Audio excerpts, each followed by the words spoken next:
Why your council will pay twice for the same hospital. In June 2014, Northumberland County Council paid £114 million to escape a PFI contract. The asset was Hexham General Hospital.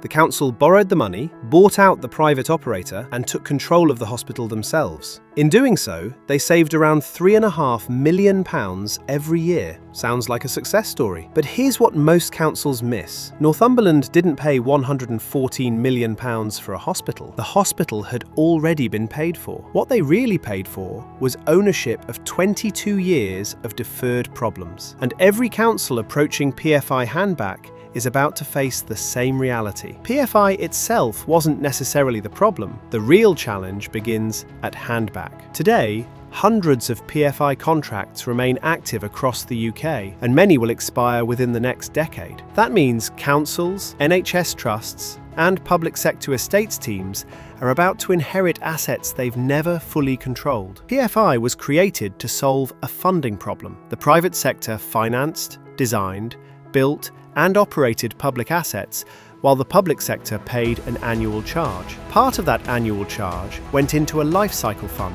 The purpose was simple: save money over time and use it to replace major assets like roofs, lifts, and HVAC systems when they reached the end of their life. On paper, it worked. But Handback reveals three major problems. First, funded doesn't always mean delivered. Money may have been allocated for lifecycle works, but that doesn't guarantee the work actually happened. Second, today's buildings are judged against today's regulations. Building Safety Act requirements, modern fire regulations, and updated compliance standards didn't exist when many PFI contracts were signed.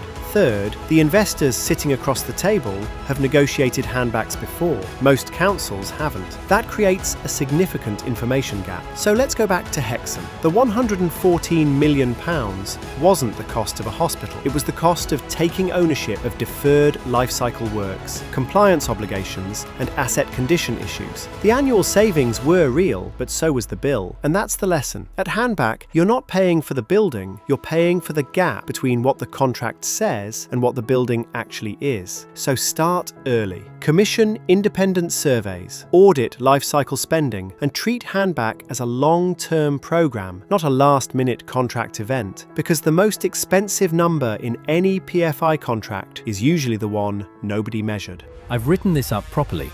There's a free 20-page briefing at barturain.com/PFI-briefing covering all 12 issues with a self-assessment scorecard your team can use. Link in the description. Subscribe for the next 11 episodes. Episode 2: The £14 million bill hidden in your lifecycle fund.